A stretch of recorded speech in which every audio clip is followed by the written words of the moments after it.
Okay, so before we get started finishing up our highlighted areas, we're going to map out the windows. So load your brush with your black, the same way we have, where we're flattening it out. This window angles a little bit that way. This window angles a little bit that way. And you're literally going to let the brush do the work.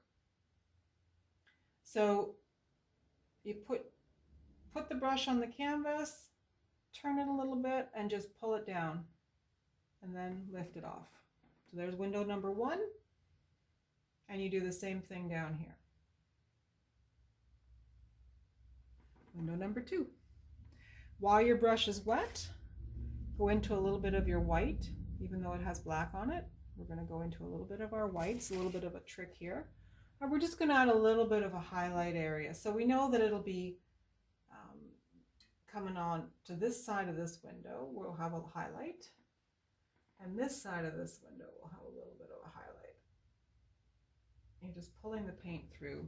We're going to put a window frame around it, so don't worry if you get, go over it. This isn't perfect. I see my brush strokes, but I like that. A shadow to me is more interesting if it's not perfect. So that has worked out really well. So now I'm going to clean my brush. So now let's go back and deal with making some of this look more three-dimensional, more interesting, because everything is looking a little bit flat right now. So take your round brush. We get to use this guy for a bit. Just get them damp like we did before. Go into your darker red. And in my case, my darker red has completely dried out. So I'm just going to make a little bit more. Add a little bit of black, a little bit of this color. So I want a fair amount of paint, because I'm going to just do a little bit of a trick here to make that dot. We don't actually have to paint it on. There's so many tricks in painting, and as we go along I'll be showing you more and more of my tricks. Tricks of the trade.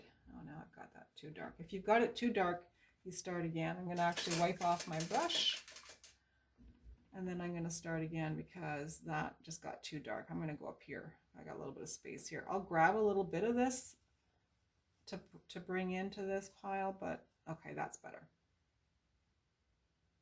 I still don't have a nice big pile though, so let me just carry on a minute here to, okay, that's better. Okay, so I'm going to clean off the bristle part of my brush. So you can load your brush and draw a circle. The other trick is you just load the other end of your brush. Now I don't have enough paint, so I'm going to just go into here. You want a lot of paint for this. And then you simply put the end of your brush onto your canvas. You can even spin it around a few times. And then you have a dot, which is kind of neat. So we're going to come back and do more to that after. But play with that.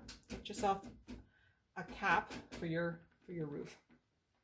Okay, so coming back to our large brush. Now we're going to go back into some white. So if you have to change your water, then you can go ahead and do that. Otherwise, I'm just going to carry on because I don't think it matters that much. So I have some white on my brush. That's the first thing I'm going to do. Get some white here. Flatten it out. So I want to deal with the spindles coming down this way first. Our light's coming here. So the right side of each one of these lines, you're going to do the same thing. You're going to hit the side of your black line, the right side of your black line with some white. Hit the right side of your black line with some white. If you end up covering your black line, you can go back. Oops, I went on the wrong side. So I'll show you how to go back in and put another black line. It's not a perfect line. And that's what you want. You don't want a perfect solid line. The light hits it and reflects in different ways. So that's step 1 on there. Same thing on these spindles. On to the right side of your black, just perpendicular.